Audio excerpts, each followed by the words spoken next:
तो आइए जान लेते हैं देश दुनिया के मुख्य समाचार, ताज़ा समाचार हेडलाइन न्यूज के बारे में। खुशखबरी, सस्ता हो गया खाने का तेल, सरसों तेल समेत गिरे सभी के दाम, चेक करें लिस्ट। कोरोना के सबसे कम मामले आते ही छूट का ऐलान, सोमवार से खुलेंगे जिम और पार्क। काबू में आया चिकन का भाव, एक सप्ताह में 100 रुपए प्रति किलो कम हुआ मूल्य। भाजपा की नजर दलित वोट बैंक पर, लखनऊ में स्थापित होगा डॉक्टर भीमराव अंबेडकर सांस्कृतिक केंद्र। 1 सितम्बर तक बंद रहेगा यह काम, 1 अक्टूबर से नई व्यवस्था लागू करने जा रही है सरकार। मायावती का बड़ा ऐलान, बसपा अकेले लड़ेगी यूपी और उत्तराखंड विधानसभा चुनाव। डेल्टा प्लस के खौफ के बीच फिर बढ़ा लॉकडाउन, राज्य सरकार ने जारी किए नए निर्देश। बैंकों प्राइवेटाइजेशन को लेकर आई बड़ी खबर, कैबिनेट सचिव ने लिया ये बड़ा फैसला। फिर धड़ाम हुआ सोना, 35,299 रुपए बिक रहा है गोल्ड। खरीदारी से पहले जाने 14 से 24 कैरेट का भाव। जानिए 12 से 18 साल के बच्चों का कब शुरू हो सकता है टीकाकरण। इसी के साथ जानेंगे संपूर्ण भारत का मौसम पूर्वानुमान। एक एक करके सारी खबर हम आपको एकदम विस्तार से बताएंगे, लेकिन उससे पहले आपसे एक छोटी सी रिक्वेस्ट है कि खबर को पूरा आखिर तक जरूर देखना। और हाँ, अगर अभी तक वीडियो को लाइक नहीं किया है तो लाइक करके ज्यादा से ज्यादा लोगों में शेयर कर दें। तो चलिए फटाफट से जान लेते हैं पहली बड़ी खबर।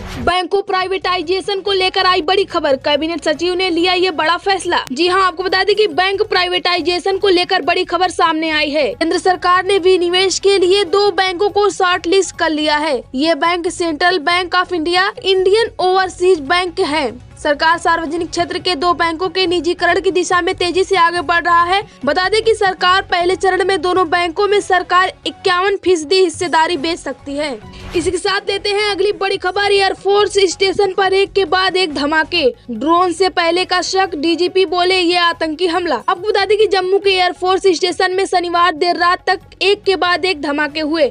जानकारी के मुताबिक यह ब्लास्ट एयरपोर्ट के टेक्निकल एरिया में हुए, जिसके बाद पूरे जम्मू संभाग में अलर्ट जारी कर दिया गया। सूत्रों के हवाले से बताया गया कि जम्मू एयरबेस पर यह धमाका ड्रोन के जरिए कराया गया। इस हमले में वायुसेना के 2 कर्मचारियों को चोटें आई हैं। बताया गया कि जांच के लिए नेशनल इन्वेस्टिगेशन एजेंसी की टीम घटनास्थल पर पहुंच चुकी है। इसके अलावा सीआरपीएफ के डीजीआई भी एयरफोर्स स्टेशन पर पहुंचे। इसी के साथ लेते हैं अगली बड़ी खबर, जायडस कैडिला वैक्सीन का ट्रायल लगभग पूरा। जानिए 12 से 18 साल के बच्चों का कब शुरू हो सकता है टीकाकरण। जी हाँ, आपको बता दें कोरोना वायरस के खिलाफ लड़ाई के लिए भारत को जल्द ही एक और हथियार मिलने वाला है। कोविड वर्किंग ग्रुप के अध्यक्ष डॉक्टर एन.के. अरोड़ा ने कहा, जायडस कैडिला वैक्सीन का ट्रायल लगभग पूरा हो चुका है। जुलाई के अंत तक या अगस्त में हम 12 से 18 आयु वर्ग के बच्चों को यह टीका देना शुरू कर सकते हैं। बताया जा रहा है कि तीसरी लहर देर से आने की संभावना है। हमारे पास देश में हर किसी का टीकाकरण करने के लिए 6 से 8 महीने की विंडो अवधि है। उन्होंने कहा कि आने वाले दिनों में हमारा लक्ष्य हर दिन 1 करोड़ खुराक देने का है। इसके साथ लेते हैं अगली खबर, डेल्टा प्लस के खौफ के बीच हरियाणा में फिर बड़ा लॉकडाउन, राज्य सरकार ने जारी किए नए निर्देश। जी हाँ दोस्तों, आपको बता दें कि हरियाणा सरकार ने एक बार फिर लॉकडाउन बढ़ाने का फैसला लिया है। राज्य में लॉकडाउन को 5 जुलाई तक बढ़ाने का आदेश जारी किया है।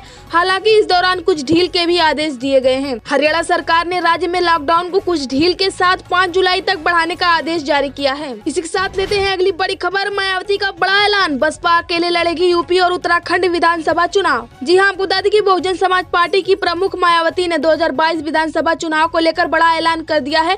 मायावती ने कहा कि बहुजन समाज पार्टी यूपी में अकेले चुनाव लड़ेगी। मायावती ने रविवार सुबह ट्वीट कर लिखा कि मीडिया के एक न्यूज चैनल में कल से यह खबर प्रसारित की जा रही है कि यूपी में आगामी विधानसभा आम चुनाव ओवैसी की पार्टी और बसपा मिलकर लड़ेगी। आपको बता दें कि यह खबर पूर्णतः गलत, भ्रामक व तथ्यहीन है। इसमें रत्ती भर भी सच्चाई नहीं है तथा बसपा इसका खंडन करती है। इसी के साथ लेते हैं अगली बड़ी खबर, खुशखबरी, सस्ता हो गया खाने का तेल, सरसों तेल समेत गिरे सभी के दाम, चेक करें लिस्ट। जी हाँ, आम आदमी के लिए राहत की खबर है। विदेशी बाजारों में गिरावट आने के बाद तेल की कीमतें भी कम हो गई हैं। दिल्ली के तिलन बाजार में बीते सप्ताह सोयाबीन, मूंगफली, बिनौला और पामोलिन कांडला तेल कीमतों में गिरावट रही है कि स्थानीय मांग बढ़ने और डीओसी की निर्यात मांग के कारण सरसों तेल, तिलहन और सोयाबीन दाना एवं लूज के भाव लाभ दर्शाते बंद हुए। इसी के साथ लेते हैं अगली खबर, हमें सुस्त नहीं पड़ना है, भ्रांति में नहीं रहना है। पीएम ने मन की बात में किया अपना और अपने मां का उल्लेख। आपको बता दें कि प्रधानमंत्री नरेंद्र मोदी ने मन की बात में रविवार को मिल्खा सिंह को याद किया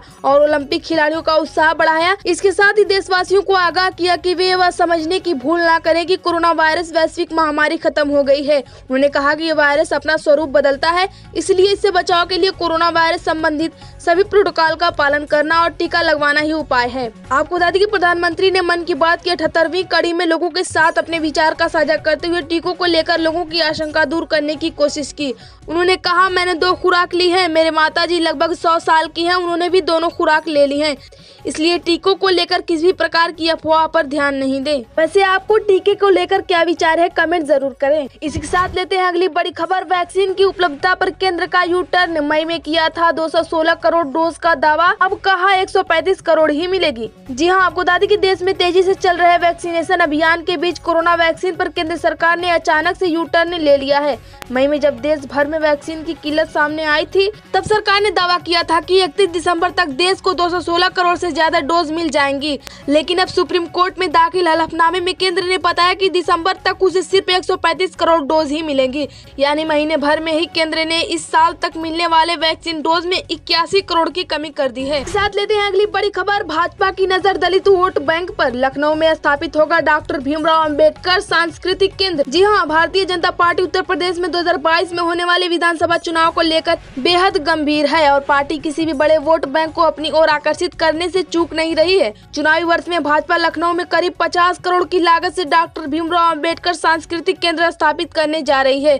इस केंद्र में डॉक्टर भीमराव अंबेडकर की करीब 25 फुट ऊंची प्रतिमा भी स्थापित की जाएगी। मिली जानकारी के अनुसार आपको बता दें कि भाजपा ने विधानसभा चुनाव से एन पहले दलितों को लुभाने के लिए लखनऊ में डॉक्टर भीमराव अंबेडकर सांस्कृतिक केंद्र स्मारक के निर्माण का ऐलान किया है। तो दोस्तों, आपका इस पर क्या विचार है, कमेंट जरूर करें। इसके साथ लेते हैं अगली बड़ी खबर। कोरोना के सबसे कम मामले आते ही छूट का ऐलान। सोमवार से खुलेंगे जिम और पार्क। जी हाँ, आपको बता दें कि राष्ट्रीय राजधानी कोरोना फ्री होने की दिशा में तेजी से बढ़ रही है। इसी को ध्यान में रखते हुए दिल्ली सरकार ने पाबंदियों में कुछ राहत देने का ऐलान किया है। शनिवार को इस संबंध में नया आदेश जारी करते हुए शादी समेत अन्य कार्यक्रमों में गेस्ट की संख्या को बढ़ाकर 50 कर दिया गया है। इसके अलावा जिम और योग संस्थाओं को भी 50% क्षमता के साथ सोमवार से खोलने की अनुमति दे दी है। इसके साथ लेते हैं अगली बड़ी खबर। बिहार में 1 सितंबर तक बंद रहेगा यह काम। 1 अक्टूबर से नई व्यवस्था लागू करने जा रही है नीतीश सरकार। आपको बता दें कि बिहार में 1 अक्टूबर से नीतीश सरकार नई व्यवस्था लागू करने जा रही है। इसके चलते 1 सितंबर तक काम नहीं कर पाएंगे। इस काम के लिए नीतीश सरकार नई दरें भी निर्धारित करेगी। माना जा रहा है कि नई दर को भी जल्द लागू कर दिया जाएगा। दरअसल बिहार में 1 अक्टूबर से बालू खनन को लेकर बिहार सरकार नई व्यवस्था करने जा रही है। सूत्रों के अनुसार आपको बता दें कि जिलों में बालू घाटों के नए सिरे से बंदोबस्ती की जाएगी।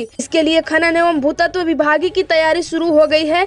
कैबिनेट की मंजूरी के बाद इसे लागू कर दिया जाएगा। इसी के साथ लेते हैं अगली बड़ी खबर। काबू में आए चिकन का भाव। 1 सप्ताह में 100 रुपए प्रति किलो कम हुआ मूल्य। जी हमको बता दें कि रिकॉर्ड स्तर पर पहुंच चुके चिकन के दामों में बड़ी गिरावट आई है। बीते सप्ताह 280 रुपए किलो बिक रहा चिकन 180 रुपए पर आ गया है। वहीं बकरे का मीट 700 रुपए किलो होने और मछली से परहेज की वजह से चिकन की मांग बढ़ी थी। चिकन विक्रेताओं के मुताबिक बड़े कारोबारियों द्वारा एकाएक दाम कम किए जाने की वजह से छोटे पोल्ट्री फार्मर को भी कीमत बढ़ानी पड़ी। यही वजह है कि दाम में इतनी बड़ी गिरावट आई है। इसका लाभ ग्राहकों के साथ साथ छोटे कारोबारियों को भी होगा। दाम कम होने से बिक्री और मुनाफा दोनों बढ़ेगा। इसी के साथ लेते हैं अगली बड़ी खबर। फिर धड़ाम हुआ सोना। 35,299 रुपए बिक रहा है 18 कैरेट गोल्ड। खरीदारी से पहले जाने 14 से 24 कैरेट का भाव। जी हाँ, अगर आप भी सोना खरीदने का इंतजार कर रहे हैं तो आपके लिए अच्छा मौका है। सोने की कीमत में पिछले कुछ दिनों से गिरावट की स्थिति बनी हुई है।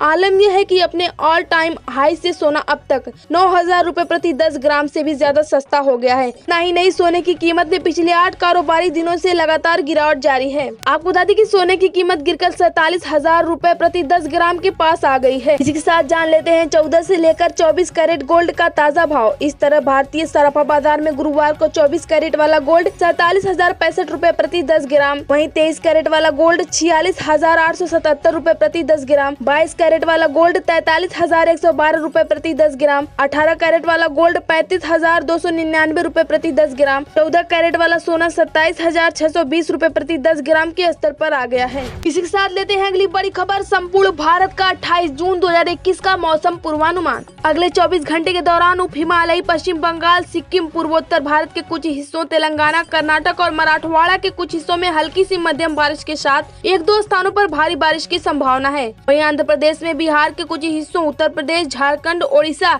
छत्तीसगढ़, केरल, कोंकण और गोवा गुजरात क्षेत्र और दक्षिण पूर्वी राजस्थान में हल्की सी मध्यम बारिश हो सकती है। वहीं अंडमान और निकोबार द्वीप समूह, लक्षद्वीप, तमिलनाडु और पश्चिम हिमालय में हल्की सी बारिश हो सकती है। दोस्तों, खबर में बस इतना ही। जानकारी अगर अच्छी लगी हो तो उसे लाइक करके ज्यादा से ज्यादा लोगों में शेयर कर दें, ताकि हमारा हौसला बढ़ता रहे और हम आपको आगे भी ऐसी ही जानकारी लाके देते रहें। धन्यवाद।